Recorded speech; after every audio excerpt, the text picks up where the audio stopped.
Aleluia. Glória a Deus. Aleluia, meu pastor. Glória a Deus. Nós sentimos muito honrados de ouvir o Senhor ministrar, né? Essa conferência foi preparada e sonhada pelo coração do nosso pastor aqui. E eu creio que nós vamos receber algo poderoso da parte de Deus. Amém, irmãos? A cada domingo nós estamos sendo alimentados pela vida do nosso pastor. E hoje nós vamos ser alimentados ainda mais, porque tem um grande banquete preparado para nós. Amém? Estenda suas mãos para cá, vamos orar pela vida do nosso pastor, que ele vai continuar sendo usado pelo Senhor agora. Amém? Pai, em nome de Jesus, nós queremos te louvar, te agradecer, Senhor, pela vida do nosso pastor. Muito obrigado, Jesus, por tudo que o Senhor tem feito até aqui, Senhor, na nossa conferência. E queremos declarar, Jesus, que ele será tremendamente usado pelo Senhor, assim como ele já é, mas será muito mais agora, Senhor, derramando essa promessa, essa palavra poderosa que o Senhor tem para nós. Usa a vida do seu filho, ó Deus, que cada palavra venha do trono e possa penetrar em nossos corações, separando a alma do espírito, em nome de Jesus. Amém. Aplauda mais uma vez a Jesus.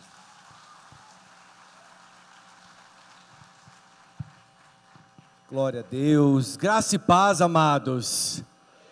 Que bênção estarmos juntos nessa noite.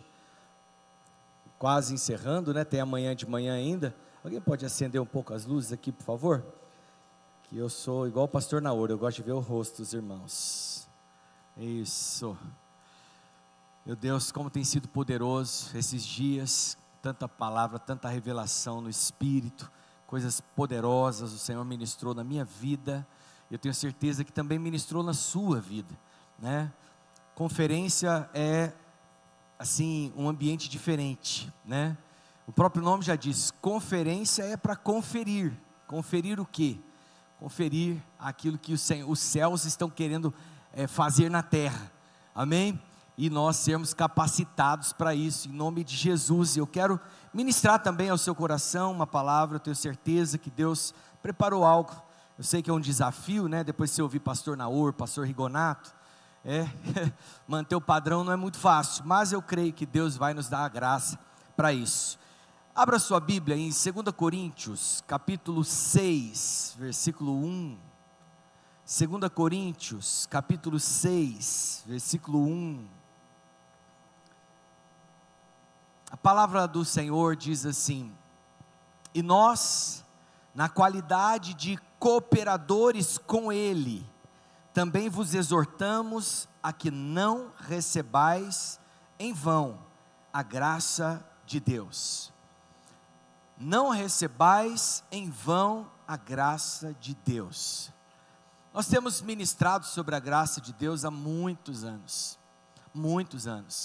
e nós já recebemos todo tipo de crítica a respeito da mensagem. Pessoas dizendo que a mensagem da graça, na verdade, torna as pessoas menos santas, né?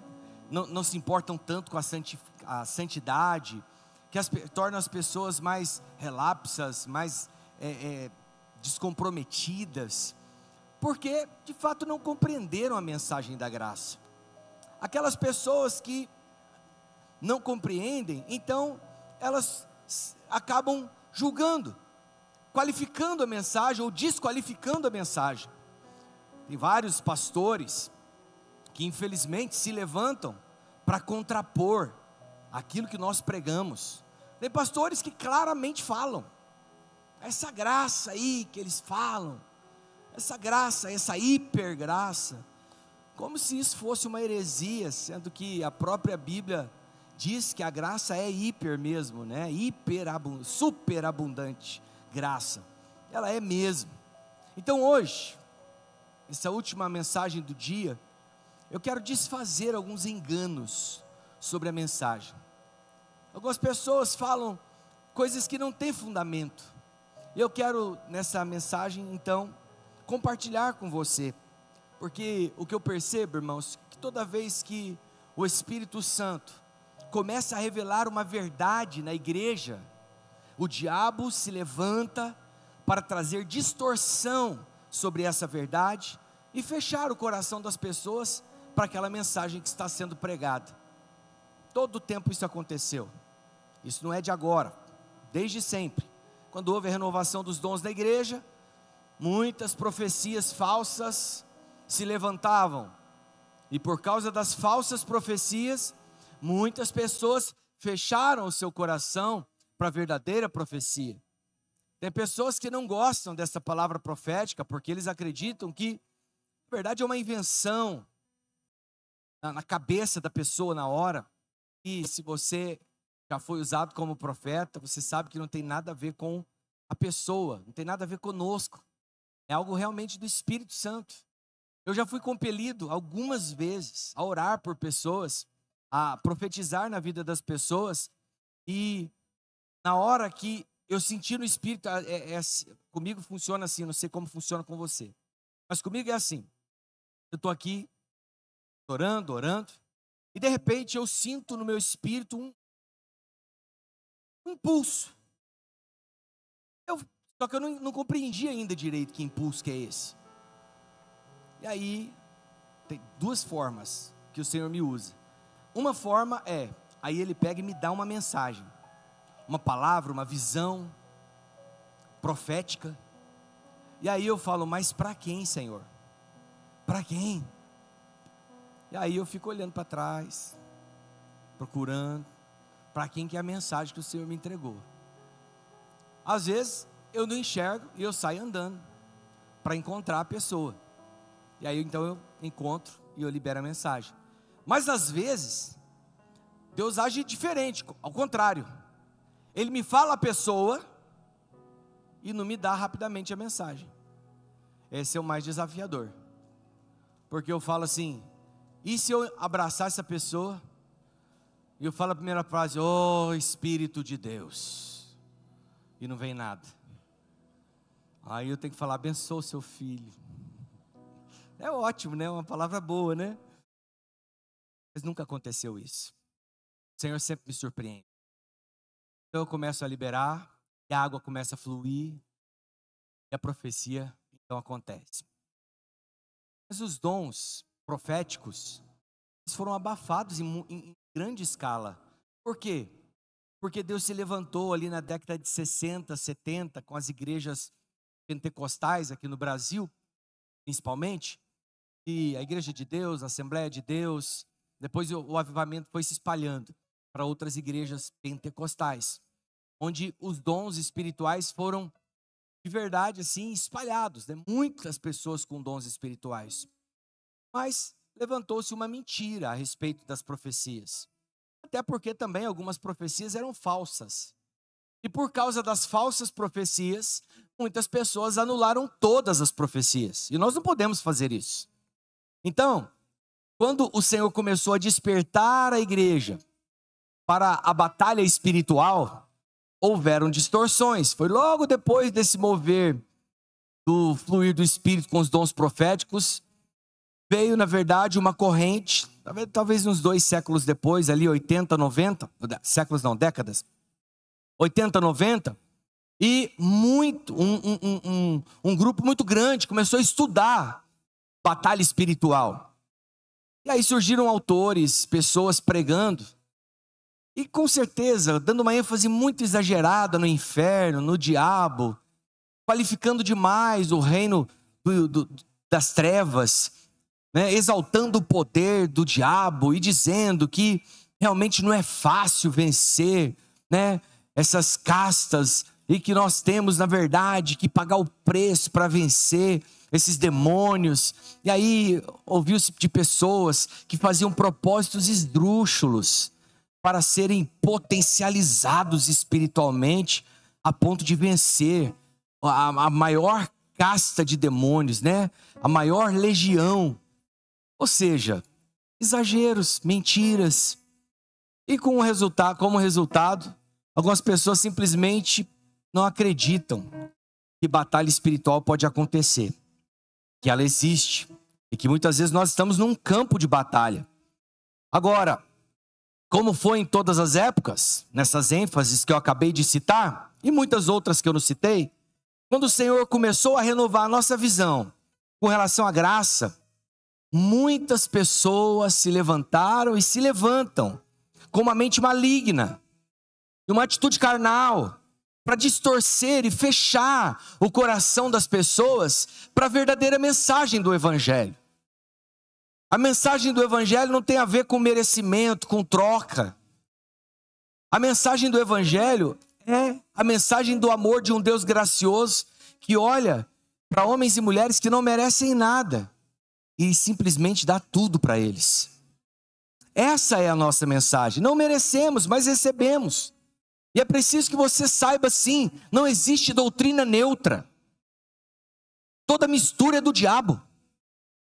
Uma mensagem misturada não é de Deus.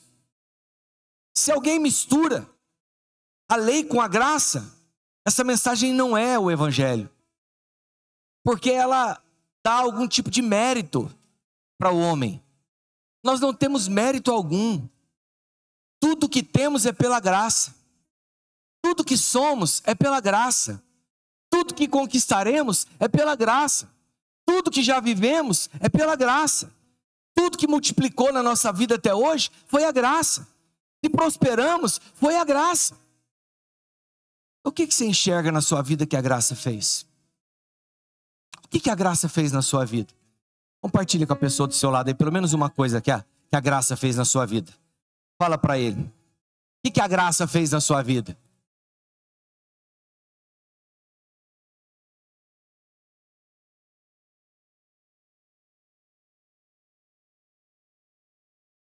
É importante identificarmos isso.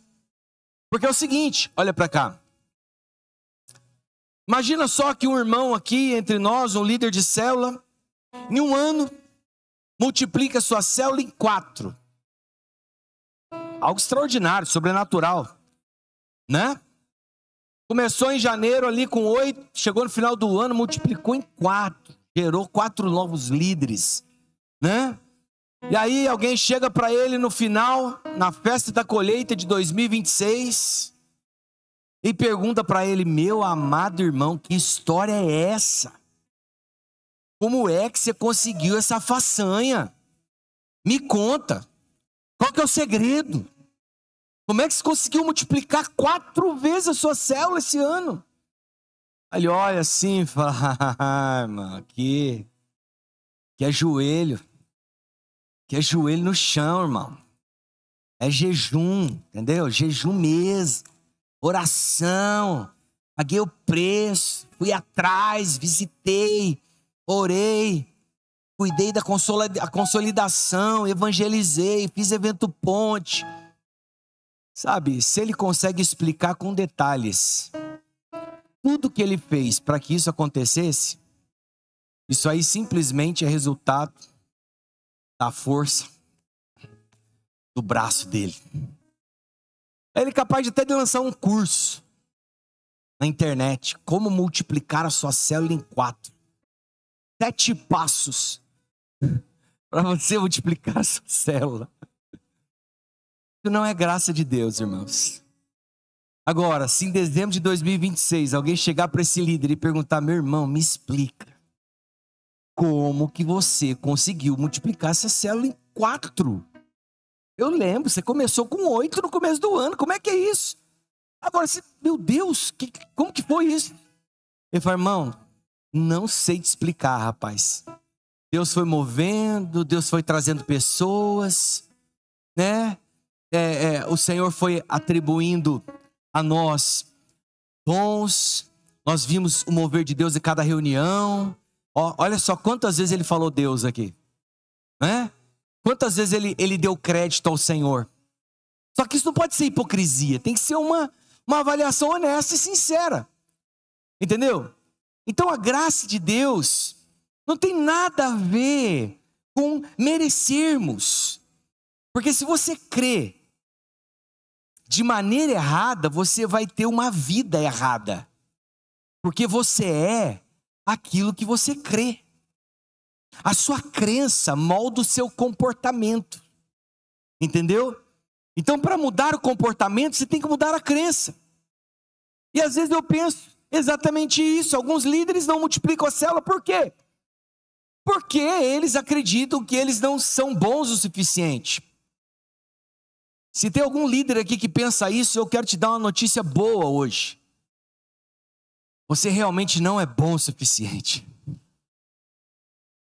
sei se é isso que você queria ouvir, mas você serve a um Deus que é bom. Você serve a um Deus que é gracioso. Pastor, então eu não preciso me dedicar, eu não preciso cuidar. Quem disse? Você precisa fazer isso na força do Senhor. Então hoje eu quero compartilhar com você algumas compreensões equivocadas, para você não receber a graça de Deus em vão. Você é um crente que está aberto para receber de Deus. Eu louvo a Deus pela sua vida. Eu fiz uma verdadeira convocação para essa conferência. Eu tinha certeza que ela ia ser realmente um marco para a nossa vida. Eu louvo a Deus por você estar aqui. Eu sei que alguns aqui fizeram um verdadeiro sacrifício financeiro para estar aqui. Eu sei que tem pessoas que são sozinhas, mas tem outros que têm 3 pessoas na família, 4 pessoas. E se torna muito mais custoso estar aqui. Mas deixa eu compartilhar com você. Quando nós temos fome e sede de Deus, como nós somos como essa terra seca, meu irmão, então o Senhor vem e nos encharca com essa vida. E é isso que está acontecendo aqui. Deus está nos encharcando. Eu gostei demais da palavra do pastor Naor na sexta-feira, que ele disse que quando fomos salvos, nós recebemos a água dentro de nós, o Espírito de Deus dentro de nós. Mas o batismo, a vida abundante e cheia do Espírito, é você mergulhar na piscina. É você não ter só água dentro de você, mas é você estar imerso nesse ambiente de vida. Então, para que você compreenda melhor o que é a graça de Deus, a mensagem que nós pregamos, que esse é o tema da nossa conferência. Graça, é a graça. E ano que vem, qual vai ser? Graça. E o outro ano? Graça de novo. Por quê? Por que tanta graça? Porque graça é tudo que nós precisamos. Podia ser Cristo, né? Podia ser Jesus Cristo, porque Ele é a graça. A graça mostra o caráter de Cristo. O ambiente onde o céu acolhe aqueles que não merecem, aqueles que não são, aqueles que não podem. Essa é a verdade. Essa aqui é a reunião mais poderosa que existe na terra. A reunião daqueles que nada são, daqueles que nada podem e que são capacitados a ser e fazer coisas que somente pelo poder de Deus é que são feitas. Você sabia que Deus quer te levar para um nível de agir em áreas que você nem imaginou agir, de fazer coisas que você nem imaginou fazer? Eu sei que alguns crentes são um pouco mais modestos, um pouco mais comedidos, não falam tanto, mas sabe, Deus vai usar você do jeito que você é. É claro que se tiver alguma coisa para ser transformada, Ele vai transformar. Mas quando eu falo de ser usado, é porque muitas pessoas confundem. Acho que ser usado é ser igual a alguém que ele admira a maneira como é usada. Nem sempre. Pode ser que você nunca pise num púlpito para pregar uma palavra, mas você ganha muito mais almas do que aqueles que pisam aqui todo domingo. Entendeu? E aí? Quem é mais usado por Deus? Não sei. Né? O pastor Semi, que é aquele pastor que veio junto com o pastor Naor, ele veio para acompanhar o pastor Naor, ele é um pastor de rede lá em Goiânia, e ele estava compartilhando sobre uma irmã, que é a irmã do Belchior, lá da Videira Norte, Denise, né? Denise é cabeleireira, ela é da Videira, e o pastor Semi estava dizendo que ela compreendeu completamente que Deus deu um negócio para ela, um comércio para ela, para que ela fosse um canal de Deus na vida das pessoas que sentam na cadeira do salão dela. Ele disse que ele faz encontro, e aí ele tem que pôr um ônibus para não sair do prédio da igreja, para sair da frente do salão dela, porque ela sozinha manda 50 pessoas para o encontro com Deus. 50 pessoas para o encontro com Deus. Uma irmã. Cabeleireira. Então, minha irmã, não sei o que e tal. Não é? Até uma terapia espiritual aquilo ali. Enquanto mexe no cabelo das mulheres, ela libera vida. Libera a palavra da graça na vida daquelas mulheres. Então, meu irmão, para que você compreenda a graça de Deus e seja usado com ousadia, eu quero compartilhar com você aquilo que o apóstolo Paulo disse: não receba a graça de Deus vã, não torne vã a graça de Deus. Primeiro, então, mentira, compreensão errada que as pessoas têm sobre a graça é a seguinte: eu estou na graça, então eu posso fazer o que eu bem entender, eu posso pecar à vontade. Eu posso pecar à vontade. Fazer o que você bem entender, você pode, né? Mas a compreensão errada é: eu posso pecar à vontade. Agora, você já ouviu isso? Alguém vai exortar o irmão, fala: irmão, olha só, isso aqui que você está fazendo e tal, não sei o quê.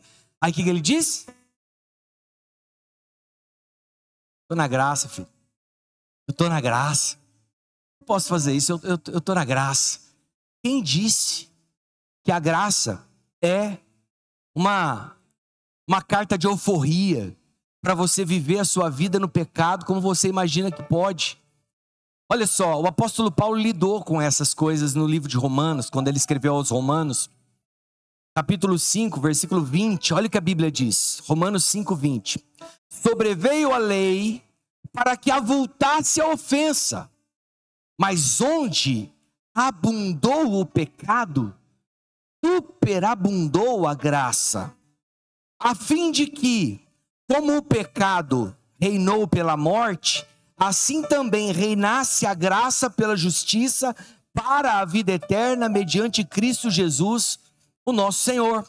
Então, quando Paulo escreveu aos Romanos, ele estava falando que onde abundou o pecado, ou seja, onde tinha muito pecado, a graça teve que ser superabundante para superar o pecado, para vencer, para perdoar todo tipo de pecado. Aí, quando ele falou isso, qual foi a conclusão imediata dos romanos?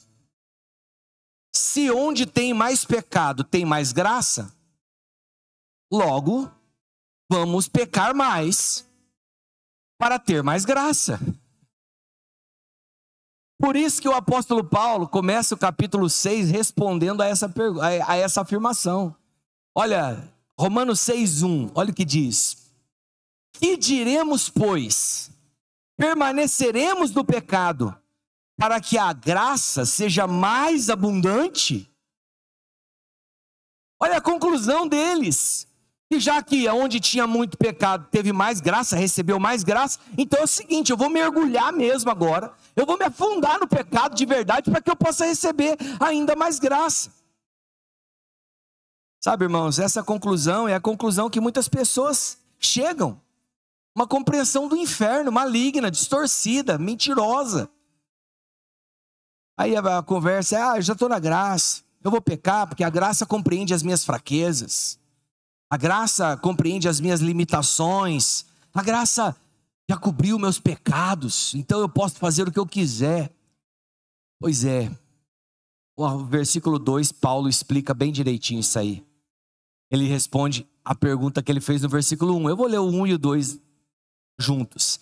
Que diremos, pois? Permaneceremos no pecado para que a graça esteja mais abundante? Versículo 2. De modo nenhum. Como viveremos ainda no pecado, nós, os que para ele morremos? E aqui, irmãos, está a grande explicação.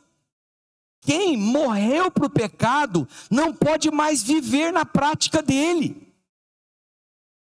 A graça é o que te capacita a vencer os pecados. Por quê? Como? Na força do braço, com esforço? Não. É por causa da identidade nova que você recebeu, por causa de quem você é agora em Jesus. Entendeu? A graça é a provisão de Deus para você vencer o pecado, para você sair da acusação, para você viver em comunhão com Deus.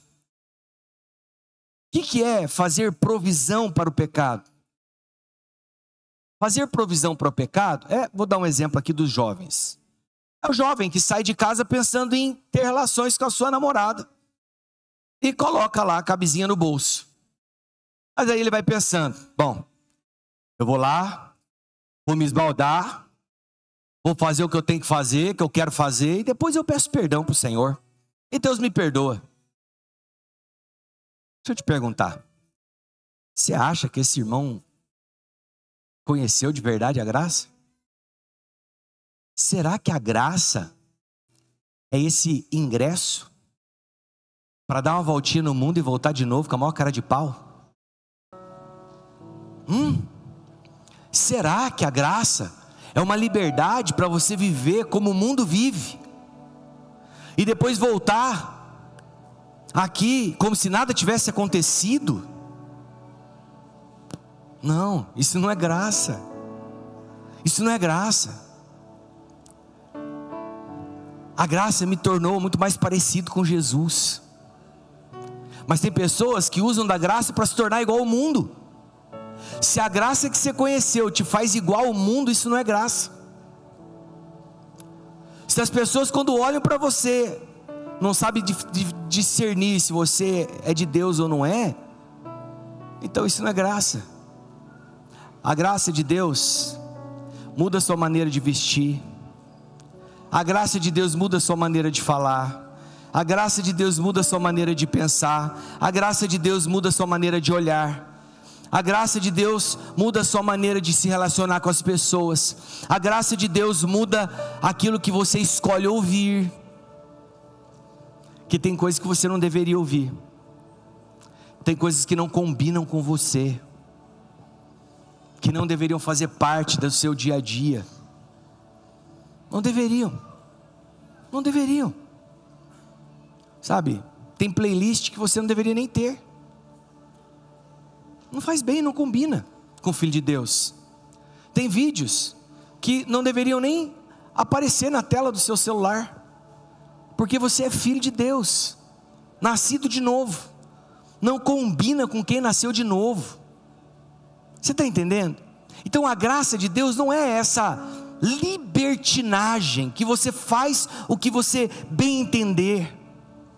Pelo contrário, você sabe o que a Bíblia diz a respeito desses que agem dessa forma? Olha só, Hebreus capítulo 10, versículo 26, diz o seguinte: porque se vivemos deliberadamente no pecado, depois de termos recebido o pleno conhecimento da verdade, já não resta sacrifício pelos pecados. Pelo contrário, o que existe é uma certa expectação horrível de juízo e fogo vingador prestes a consumir os adversários. Sem misericórdia morre pelo depoimento de 2 ou 3 testemunhas quem tiver rejeitado a lei de Moisés. De quanto mais severo castigo julgai vós, será considerado digno aquele que calcou aos pés o Filho de Deus e profanou o sangue da aliança com o qual foi santificado e ultrajou o Espírito da graça. Irmãos, a palavra de Deus aí é muito dura com quem diz que vive na graça, mas se lambuza no pecado e coloca a conta e joga na conta da graça. Não sei se você percebeu, mas como é dura essa afirmação de Hebreus. É uma exortação dura para aqueles que acreditam que estão na graça, mas justificam o seu pecado nisso. Aquele que experimenta a graça, ele não quer viver no pecado, ele não escolhe o pecado. Esse que quer viver no pecado, não resta outra saída, vai sofrer a consequência dos seus atos. Como assim, pastor? Deus vai pesar a mão, vai mandar uma doença, colocar um acidente de moto, ficar paralítico? É isso que Deus vai fazer para mostrar que é bom para tosse, brincou comigo, agora aqui ó. É isso que Deus vai fazer? Claro que não. Deus não disciplina, não executa juízo como no Velho Testamento. Parece que no Novo Testamento a disciplina de Deus é luz na vida do crente. Quando Deus quer disciplinar um crente, Ele manda luz na vida dele. O que é a luz? É o conhecimento. Luz é trazer à tona aquilo que está escondido. Luz é tornar conhecido aquilo que estava escondido. Luz é um tratamento no caráter. Luz é, na verdade, você se deparar com aquele que tem os olhos como chamas de fogo, que tudo vê. Tem pessoas que acham que quando a Bíblia fala que Jesus vai voltar, né, com seus olhos como chamas de fogo, é porque ele vai sair fogo dos olhos dele. Não, fogo é luz. É que ele vê tudo. Ele enxerga tudo como verdadeiramente é. Então não tem por que nós escondermos de Deus aquilo que nós somos ou vivemos. Então, quando Paulo argumentou para os cristãos não pecarem, ele não usou argumento de maldição. Você percebe isso? Os argumentos de Paulo para que não vivamos no pecado são muito maiores, superiores ao nível de vida cristã que nós vemos hoje. Por exemplo, quando ele exorta os irmãos a não viver na prostituição, ele diz que não deve se unir a uma prostituta, porque você faz loucura, e o teu corpo é o templo do Espírito Santo. Ele não fala, você é um sem vergonha. Não, ele diz, olha, você não deve se unir a uma prostituta. Por quê? Porque o teu corpo é templo do Espírito Santo. Você viu como ele exorta? Trazendo revelação, abrindo os olhos, trazendo luz, mostrando a verdade de quem ele é, falando da identidade deles. Falou, jamais, né, o Espírito de Deus se uniria com o espírito de uma prostituta. Quando Paulo chama os Gálatas de insensatos e loucos, isso quer dizer estúpidos, ou seja, ignorantes com relação à verdade. Agora, algo que chama a minha atenção é a maneira como Paulo se dirige à igreja de Corinto. A igreja de Corinto tinha um comportamento completamente errado, né? Tinha muitas coisas erradas que estavam acontecendo naquela igreja. Mas veja bem, a base deles era correta. Eles fluíam nos dons. Eles tinham muitas coisas que Paulo enxergava que estava alinhado. Eles desfrutavam da graça de Deus. Mas os Gálatas, eles estavam perdendo a revelação da verdade da graça. Agora, quando você crê correto, aí você tem esperança de mudar de vida. E a minha intenção com essa mensagem é exatamente alinhar a sua fé. Porque quando você vai crer, essa crença tem a oportunidade de mudar a sua vida. Eu compartilhando com um irmão, tempo atrás o irmão me procurou, falou, pastor, eu vou confessar para o senhor, eu tenho muita dificuldade de dar o dízimo. Nossa, pastor, isso para mim é uma luta, porque eu tenho a impressão que eu estou perdendo, eu tenho a impressão que eu estou tirando da boca do meu filho. Quando eu dou, parece que eu estou, roubando a minha família. Falei, irmão, você só pensa isso porque você considera que o dinheiro que você recebe é seu. É seu. Você acha que foi você que ganhou na força do seu braço.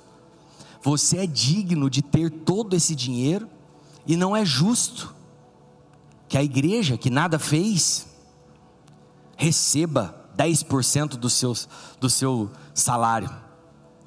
Mas sabe, irmão, você precisa compreender que quando você estava no mundo,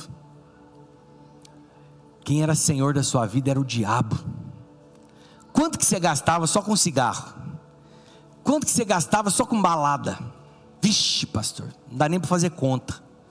Pois é, agora que o Senhor resgatou você, é muito você devolver a Ele 10% do seu salário.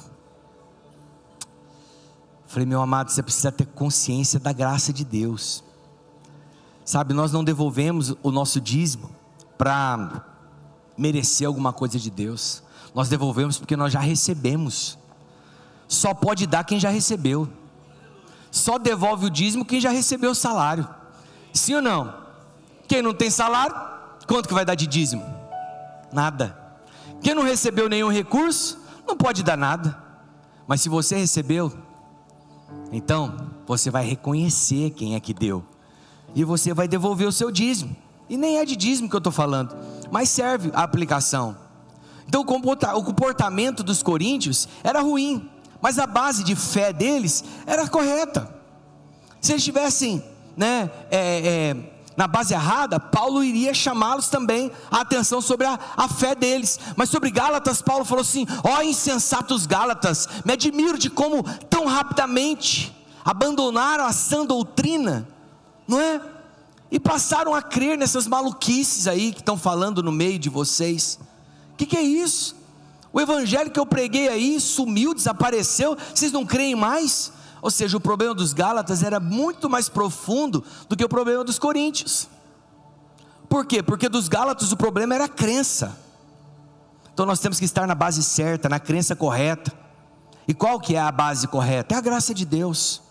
Quanto mais debaixo da graça você estiver, menos domínio o pecado terá na sua vida.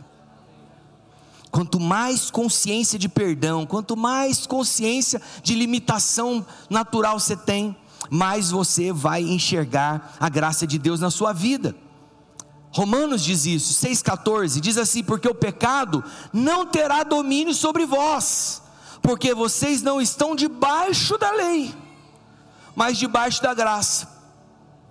Olha aí, que não é a lei que livra do pecado. Tem gente que acha que o muito falar, não faça isso, não faça aquilo, não, isso aí não pode, não pode, é isso que vai tornar os crentes santos, mas não é isso que a Bíblia diz. Você leu aqui comigo? Porque o pecado não terá domínio sobre vós. Como, pastor? Como? Porque vocês não estão debaixo da lei. Então não adianta estar debaixo da lei para querer agradar a Deus e ter um comportamento correto. A Bíblia diz: estais debaixo da graça.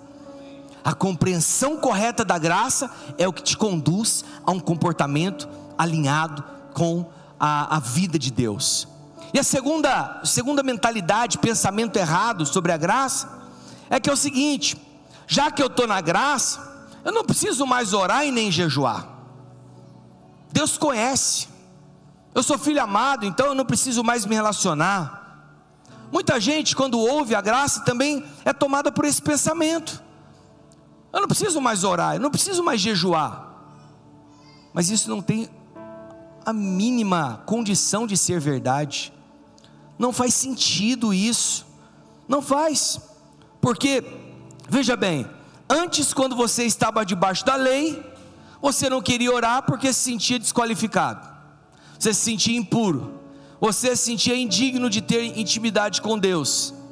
Quantas vezes eu, lá na minha juventude, depois de ter convertido, às vezes eu cometi um pecado horrível, né? Eu ia para o culto, eu não tinha coragem nem de levantar as mãos, eu ficava ali acusado, condenado, ficava pensando: puxa, eu não posso nem orar, minha oração não vai passar desse teto aqui, porque como que Deus vai ouvir minha oração? Olha as coisas que eu fiz, olha como eu estou levando a minha vida. Ou seja, eu estava debaixo da lei. Eu estava debaixo da lei. Quando nós estamos debaixo dessa lei, da acusação, da condenação, nós não temos ousadia para pedir coisas grandes. Você já pediu algo grande para o Senhor? Algo, mas assim, é porque algo grande que eu estou falando é algo que está além das suas condições naturais, entendeu? Eu não estou falando assim: vou pedir um carro melhor. Se você trabalhar muito, você consegue um carro melhor. Mas eu estou falando assim, por exemplo, se você sonha em ser um empresário: Senhor, eu quero uma frota de carros. Meu Deus, eu estou me batendo para comprar um melhor, eu vou pedir uma frota. Você está entendendo? A pessoa fala: não, Deus me... não, nossa, aí também já é demais, né? É demais para quem? É demais para quem? Baseado em quê que é demais? Não é? Qual é o projeto que você tem que está além da sua capacidade natural? Na sua lista de alvos, o que você tem colocado e crido que está além? Eu e minha esposa já falamos sobre isso muitas vezes. Obreiro Márcio, quero agradecer a presença do Márcio e da Jéssica, nosso pastor ali em Irati, da videira em Irati, está aqui conosco. Obrigado, meu irmão, sua presença me honra aqui, viu? Obrigado, você é uma bênção na minha vida. Não é? O que eu estava falando mesmo? Eu e minha esposa, a gente, no passado, a gente estava assim, passando um tempo muito aperto, né? E eu falava para ela assim: amor, vai mudar, as coisas vão melhorar. E ela: amém, amor, amém. Mas irmãos, não tinha assim um sinal de fumaça que ia mudar. Mas no meu coração havia uma firme convicção de que as coisas iriam mudar. Não chegaram ainda no nível que eu sonho, que eu imagino, e que Deus colocou no meu coração que vai fazer. Mas eu sonhava muito além das minhas forças. Você sonha além das suas forças? Talvez o Senhor tenha te trazido aqui nessa noite para isso, para você parar de sonhar com coisas assim mesquinhas, pequenas. Você é filho de um Deus grande, você é filho de um Deus poderoso. Não limite o poder de Deus, não coloque Deus na caixinha, sabe, no cantinho, achando que é só isso. Porque quando nós estávamos debaixo da lei, nós até orávamos, mas a nossa oração era uma maneira religiosa. A gente orava, né, sem segurança de que a nossa oração ia ser ouvida. A gente orava achando que, se Deus quiser, vai acontecer. Hoje, debaixo da graça de Deus, você ora com ousadia. Por quê? Porque você conhece o Pai que você tem. Você conhece o Pai que você tem. Se você é pai, você sabe que às vezes os filhos pedem uns trem para você que você fala: nossa, quem que o meu filho pensa que eu sou? Bill Gates? Ele pensa que eu sou o Elon Musk, né? Que eu sou milionário. Quem que ele pensa que eu sou? Os filhos então pedem para o pai, crendo que os pais podem dar. E é assim que você tem que ser, como criança. Como criança que faz uns pedidos sem noção assim, né? Tipo, às vezes seu filho fala assim: papai, posso te fazer um pedido de aniversário? Me leva para Disney. Mas se fala: levo sim. Mas na sua cabeça isso não faz o mínimo sentido. Você fala: meu Deus do céu, olha que criança está pedindo levar para Disney. Jesus amado. Tá bom, tá, um dia o papai leva. Mas você não acredita, entendeu?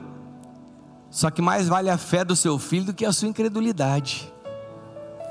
Mais vale a fé daquele que pede do que a incredulidade daquele que não acredita, entendeu? Então eu vou te falar: se o seu pai natural não acreditava que Deus podia te dar o que você estava pedindo para Ele, o seu Pai do céu está disponível para dar tudo aquilo que Ele colocar no seu coração e fazer abundantemente além de tudo aquilo que você pede ou pensa. Essa é a graça de Deus na nossa vida, não é? Então agora você pode pedir. Você não vai pedir? Você tem que pedir.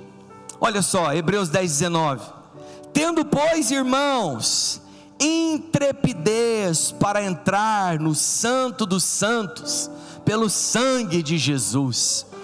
O Santo dos Santos é o lugar do trono, é o lugar da arca, é o lugar da maior intimidade, é o lugar onde você pode rasgar o seu coração, onde Deus te vê por inteiro. E tem mais uma coisa, preste atenção: você acha que aquele sacerdote que entrava lá na arca, no ambiente da arca, no Santo dos Santos, ele era perfeito?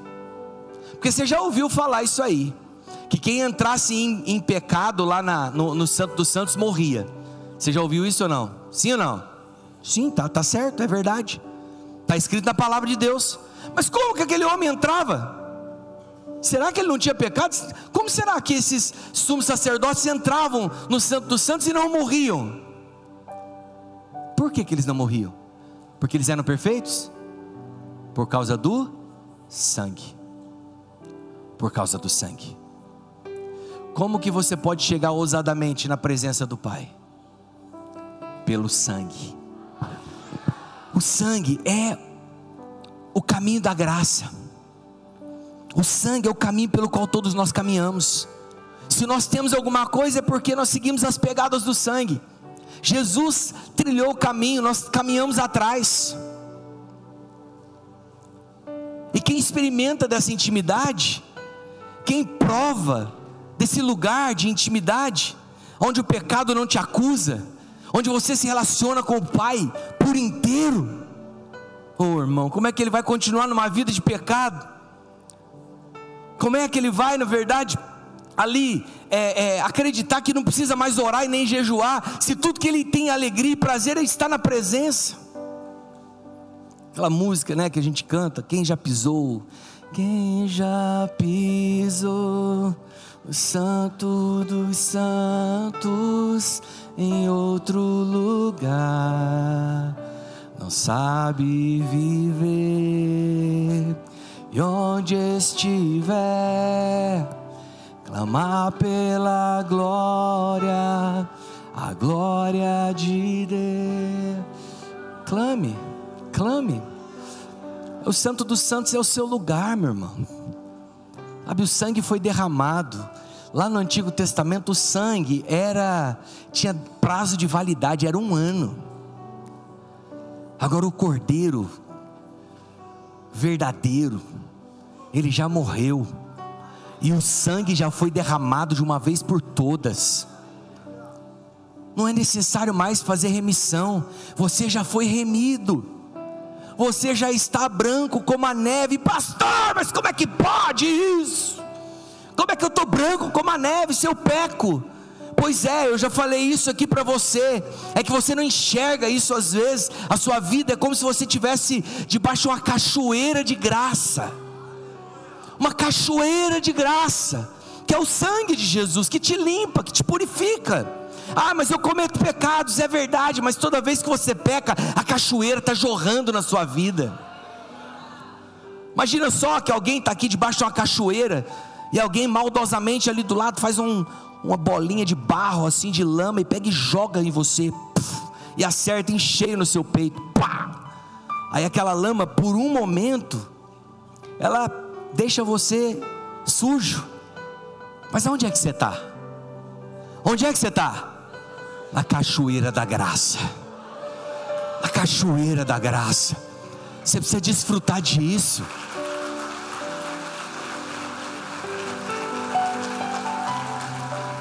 Você precisa desfrutar dessa verdade. Ah, pastor, mas aí é fácil. Se o senhor está falando isso aí cai no ponto 1, né, que eu falei, que a pessoa vai viver deliberadamente. Então, se eu estou debaixo da cachoeira da graça, eu posso pecar à vontade. Pois é, então você não está debaixo da cachoeira da graça. Porque quem está debaixo dessa cachoeira, ele na verdade, tudo que ele não quer é ser sujo, não é? Se por um acaso ele erra, ele permanece debaixo da cachoeira e é limpo novamente. Então, não receber a graça de Deus em vão é entender o valor de não viver deliberadamente no pecado, e entender o valor do jejum e da oração. A necessidade de você esmurrar o seu corpo, sim, porque o seu corpo é contra as coisas de Deus, corpo físico, natural. Mas com qual motivação você vai fazer, por exemplo, o jejum? O jejum não é por penitência não, você não está pagando preço para receber alguma coisa não. Jejum não é troca com Deus, não é barganha. Jejum é fruto de um coração que tem muita fome, tem muita sede pelo Senhor. Jejum é oração intensificada. Eu gosto dessa expressão que o pastor Aloísio usa. Jejum é oração intensificada. O reino de Deus, irmãos, ele funciona por meio da graça. Se você não entendeu a graça, você vai ter dificuldade de viver no reino de Deus. Porque Paulo entendeu a graça, mas sabe qual foi a consequência disso? Trabalhou muito mais do que os outros. Ele recebeu a graça e trabalhou muito mais. E aí com isso eu entro no terceiro ponto. Uma compreensão equivocada da graça. É que se eu estou na graça, eu não preciso mais fazer nada para Deus. Eu posso só ir para a igreja. Não preciso mais me envolver. Não preciso servir ao Senhor. Não preciso me envolver profundamente na edificação da igreja. Não, irmão, pelo contrário. Sabe, ao invés de não querer liderar mais, não querer ser usado na célula mais, não querer servir no encontro, no Domingo Kids, no culto, quem conheceu a graça, compreende que é um grande privilégio ser usado por Deus em qualquer área. Não existe área mais digna ou menos digna, mas tem pessoas que querem escolher a área que vai servir, não deixam o Senhor definir para ele, né? Na nossa igreja nós temos essa visão, esse encargo do céu de cuidar das crianças. As crianças são o nosso rebanho mais importante, né? mais precioso. Nós damos ênfase mesmo nas crianças. E se aqui você já está achando que está bonito, você não tem noção do jeito que vai ficar lá. Ele vai ficar realmente lindo. Depois vamos começar a mexer lá nos kids. Por quê? Porque as crianças, né, trabalhar com crianças é um grande privilégio. Mas tem gente que acha que é rebaixado, é ser rebaixado, né, para o ministério que ninguém vê, ninguém sabe quem é. Onde você vai?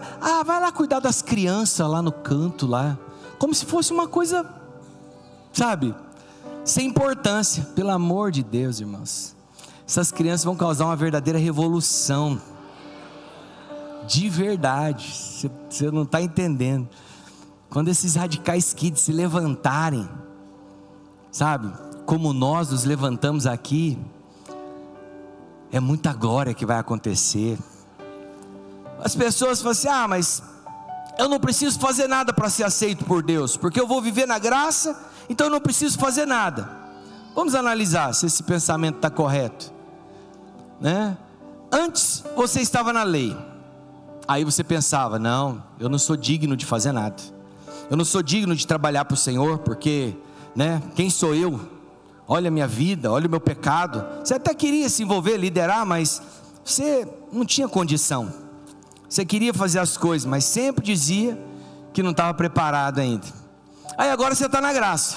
Você descobriu que você foi aceito por Deus, que você tem a oportunidade do Senhor, de servir ao Senhor. E agora que você foi liberto de toda condenação, aí você não vai fazer nada. Mas você não tem lógica. Olha o que Paulo diz, 1 Coríntios 15, 10. 1 Coríntios 15, 10.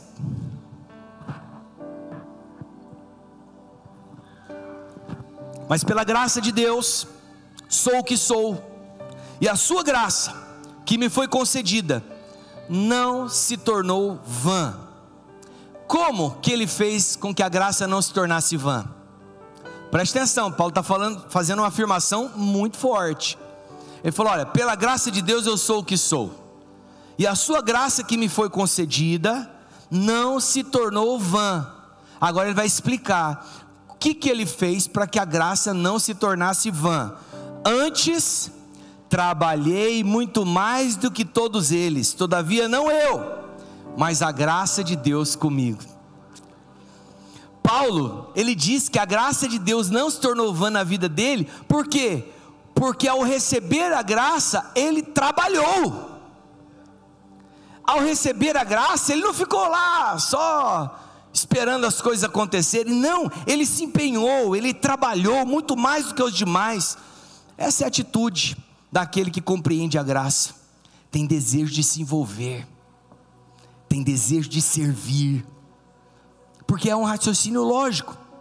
Eu não tinha condições, eu era desqualificado, eu não tinha como fazer nada para Deus, mas a graça de Deus me chamou, a graça de Deus me atraiu, e agora Ele me fez cooperador da sua obra. Não, peraí, como assim? Como é que Deus vai usar alguém como eu? É a graça dEle. E talvez eu esteja falando aqui para alguém que acha que não consegue fazer nada para Deus, que não tem qualificação.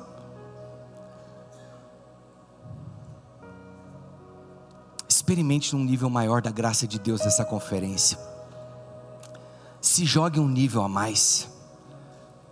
Se disponha, fale para o seu líder: eu acho que eu não consigo, eu acho que eu não tenho capacidade, mas eu entendi na conferência que Deus pode usar alguma coisa que tem em mim. E se tem alguma coisa em mim que Ele quer usar, então me usa. Eu recebo a graça de Deus na minha vida para ser usado. Eu recebo. Então Paulo diz que o julgamento de alguns será muito mais severo naquele dia, né? Por quê? Porque é o seguinte: quando nós estivermos diante de Deus, o Senhor vai perguntar: o que você fez com tanta provisão que você recebeu? Lembra de 1 Coríntios capítulo 3? A Bíblia diz que alguns edificaram com ouro, prata e pedras preciosas, outros edificaram com madeira, palha e feno. Madeira, palha e feno é o material, então é o resultado da sua obra. O que isso quer dizer? Eu sei, eu não tenho tempo para me aprofundar nisso, mas ouro, prata e pedras preciosas apontam para uma obra genuína de Deus, porque o ouro é a glória, a prata é a redenção de Cristo, e as pedras preciosas é a ação do Espírito Santo que torna você precioso aos olhos de Deus. Você entendeu? É uma vida na dependência, é uma vida que, apesar de nós nos envolvemos, nós trabalhamos, nós nos dedicamos. O Senhor um dia vai perguntar para mim e para você. 1 Coríntios capítulo 3 está falando exatamente disso, porque a obra de cada um vai ser testada naquele dia, quando estivermos diante dele. E o Senhor pode nos perguntar: o que você fez com o ouro que eu coloquei na sua mão? Lembra do servo de 1 talento? Ele recebeu 1 talento, mas aquele servo vivia debaixo da lei, desqualificando o Senhor, dizendo que o Senhor na verdade era duro, que ele colhia onde não tinha semeado, né? Ou seja, escondeu, não fez nada, não produziu, não multiplicou.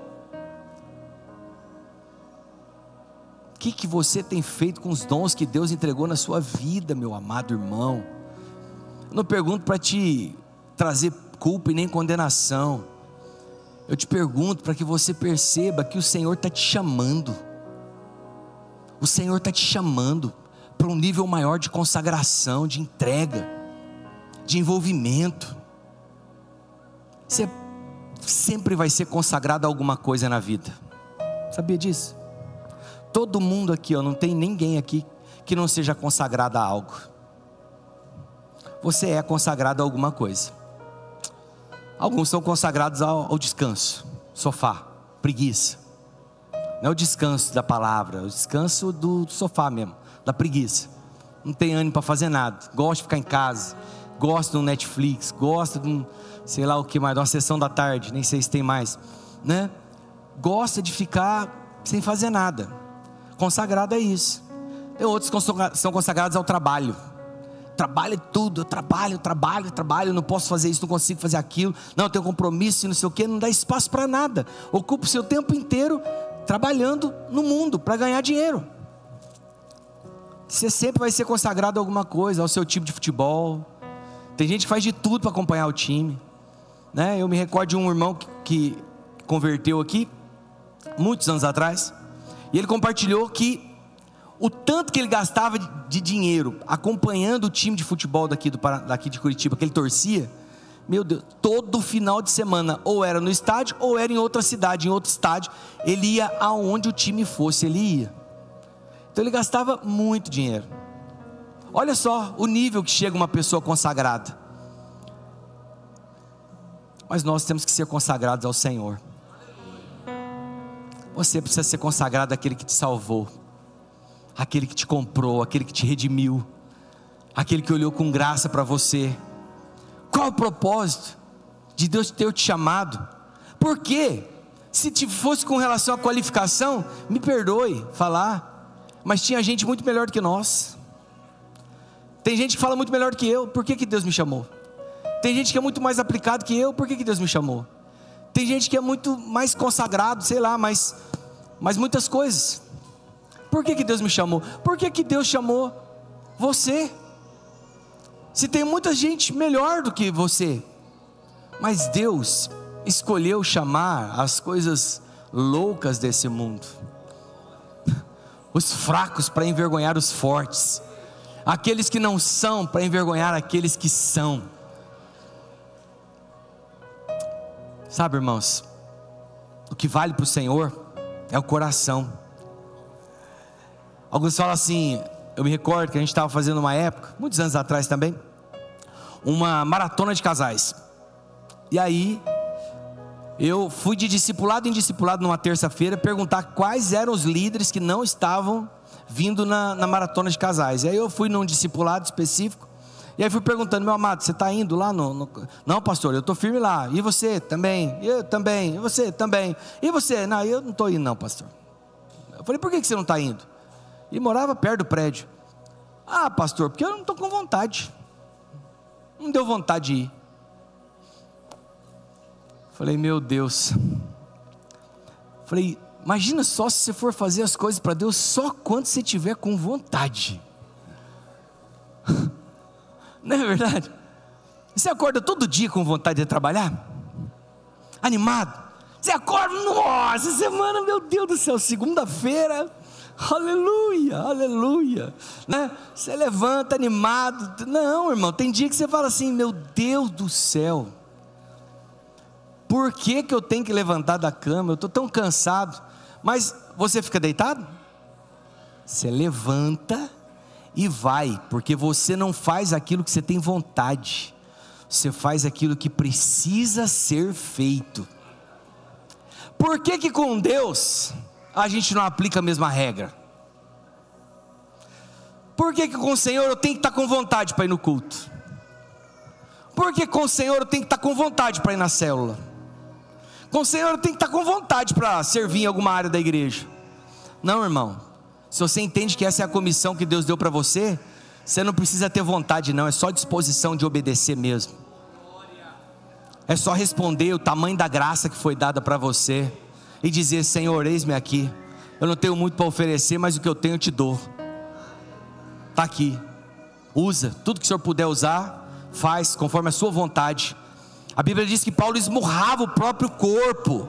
Sabe o que é esmurrar o próprio corpo?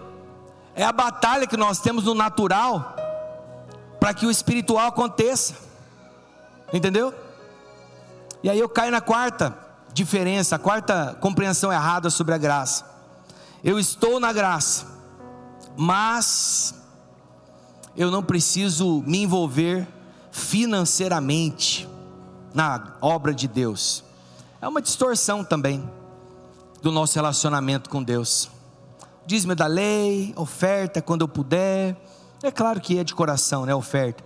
Mas parece um argumento interessante, porque apesar da prática do dízimo já existir antes da lei, Abraão é relatado na Bíblia como praticante do dízimo. Antes da lei, antes. Mas de vez em quando as pessoas procuram falando: pastor, eu não concordo com o dízimo, porque esse padrão é um padrão de contribuição do Antigo Testamento. E esse não é o padrão de contribuição do Novo Testamento.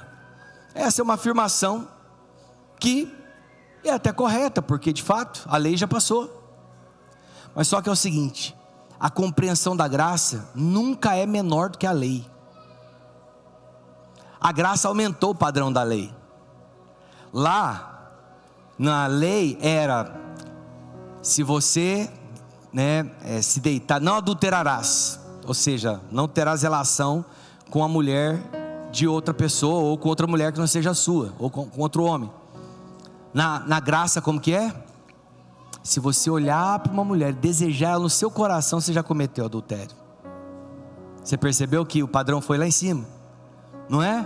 Não matarás. Mas se você no seu coração desejar a morte de alguém, você já cometeu o pecado.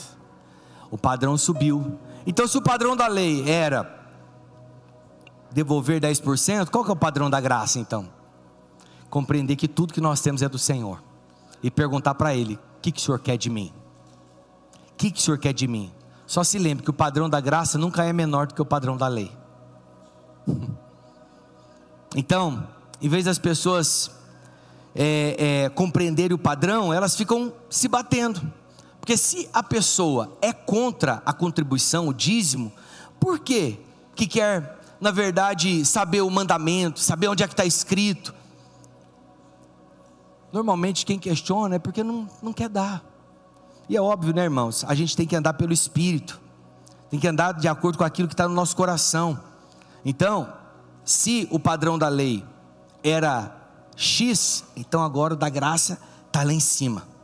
Então eu quero que você nessa noite decida viver uma vida completamente imerso na graça de Deus.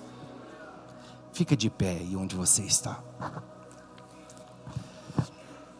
Meu amado irmão, por que eu estou compartilhando com você essa palavra? Olha para cá.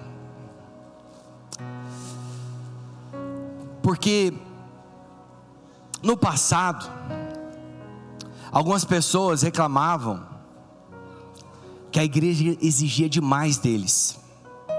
Algumas pessoas falavam assim: a igreja exige demais, força demais. Eu já ouvi até pessoas falando assim: não, eu preciso de um tempo para mim e para minha família, porque aí a igreja está me consumindo, sugando demais,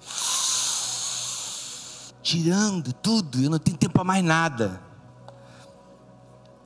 Mas depois desse tempo, parece que algumas pessoas passaram a compreender de maneira equivocada a graça, achando que porque nós estamos na graça, então agora elas não precisam fazer nada. Sabe o que eu quero desafiar você? A ousar confiar mais na graça. Confiar na graça. O que é confiar na graça?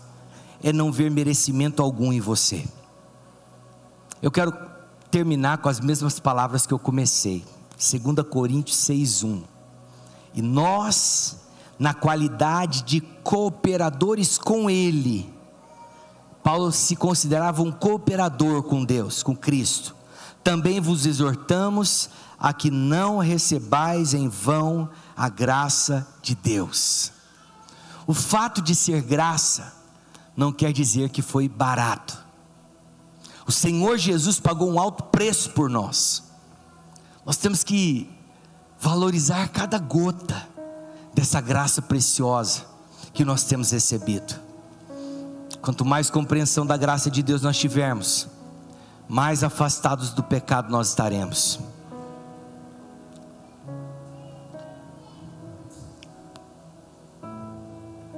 Deixa eu te falar uma coisa.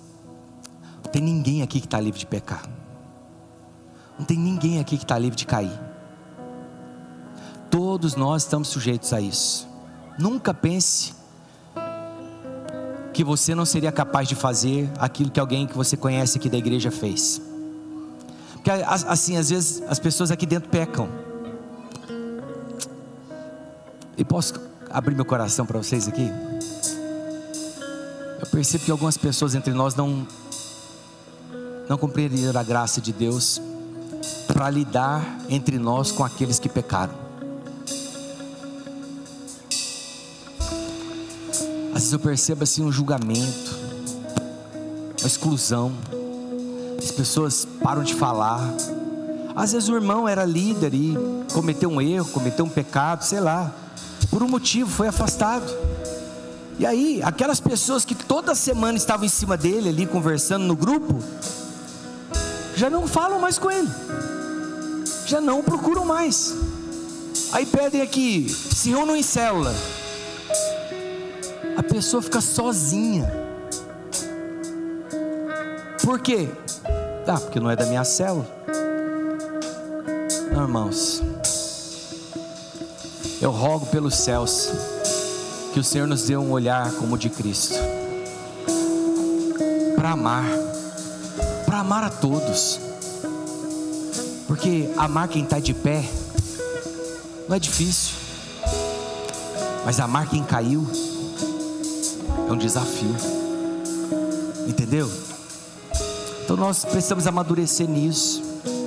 Quanto mais eu conheço da graça, mais distante do pecado eu me coloco, mas também mais perto do pecador eu fico. Por quê? Para transmitir graça. Transmitir graça. Porque tem gente que saiu daqui por causa do pecado, pecou e saiu, está lá fora. E quando a pessoa chega aqui, qual que é a sua reação? Quando a pessoa vem aqui num culto, qual que é a sua reação? Meu irmão, se alegre em vê-lo. Seja o primeiro a correr em direção a ele, dar um abraço. Falar: meu irmão, a partir de hoje começa uma história nova na sua vida. Conta comigo, nós estamos aqui, nós amamos você. Entendeu? A graça de Deus é isso. Então quanto mais graça nós tivermos, mais nós nos afastaremos do pecado, mas com mais graça nós olharemos para o pecador. Quanto mais compreensão nós tivermos da graça, mais ousadia para orar nós vamos ter. Nós precisamos crescer no nosso nível de intensidade. É verdade. É verdade. Nós somos uma igreja carismática, pentecostal, aleluia. Pentecostal. Fiquei constrangido esses dias com o pastor Naori, com o pastor Semi aqui. Saiu da palavra aqui, ia levar eles para almoçar. Eles estavam dentro do carro falando em línguas. Verdade. Não, e tal, não sei o que. Meu Deus, pegava eles no hotel, vinha de lá até aqui. Aí a gente ia conversando e tal, dava um intervalinho, falava em língua. Falei, meu Deus, eu estou muito carnal aqui. Precisamos ir além. Precisamos ir além, ser mais intensos. Cheguei no restaurante agora para almoçar, agora há pouco, na hora do almoço. Aí o pastor Semi desceu do carro e falou, glória a Deus, aleluia. Oh, aleluia. Aí os caras que cuidam do estacionamento já... Ele entrou no restaurante assim, aleluia, passava as carnes assim, glória a Deus. Sentou na mesa assim, ele, oh Deus, tu és bom. Oh Jesus, eu preciso ir além, preciso ir além, ser mais intenso, porque eu sinto as mesmas coisas, só não falo. Vamos ser mais ousados, ser mais intensos. Você é um instrumento tão grande de Deus. Você foi separado por Deus para viver o extraordinário. Separado por Deus para ser um instrumento vivo, útil. Sabe o que é um instrumento útil? Instrumento útil não é aquele negócio que você tem lá no fundo da sua gaveta da cozinha, que você usa uma vez ou outra, não. Por exemplo, qual foi a última vez que você usou um quebrador de nozes? Qual foi a última vez que você pegou um quebrador de nozes e quebrou uma noz? Eu sei, tem gente que nunca quebrou uma noz na vida. Nunca, né? Você não é um quebrador de nozes. Você é um instrumento útil, daquele que é usado todo dia. Sabe aquela panela que você costumou fazer o feijão e todo dia ela vai pro fogo? Sabe? Tá gasta ali, já tá ali queimadinha, né? De tanto se arear, já perdeu a cor ali do fundo. Mas você é usado por Deus, você é ousado. Você é um instrumento útil. A graça de Deus te faz assim. Desfrute dessa graça, mergulhe nessa graça, diga para o Senhor, eu quero ser usado, Senhor, eu não quero receber de maneira vã a sua graça. O apóstolo Paulo falou isso. Eu quero te convidar a viver uma vida radicalmente na graça de Deus, se consagrando, se envolvendo nas coisas do reino, liderando, cuidando dos novos, consolidando, batizando, evangelizando, servindo aqui no prédio, se importando com as pessoas lá da sua célula, visitando alguém que está fraco, mandando um WhatsApp, ligando, indo atrás, encorajando. Seja aquele encorajador, aquele que sempre tem uma palavra do céu para liberar sobre a vida do outro que está aí do seu lado. Seja esse. Eu quero orar por você, mas antes de orar, eu quero cantar essa música que está tocando aqui. Enquanto nós cantamos, eu quero que você feche seus olhos e você faça um compromisso com o Senhor no seu coração. Senhor, eu não quero impor restrições. Aonde o Senhor me mandar, eu irei. O que o Senhor me mandar fazer, eu farei. O que o Senhor me mandar falar, eu falarei. Eu quero ser um instrumento útil nas suas mãos. Levante suas mãos e comece a falar isso com o Senhor.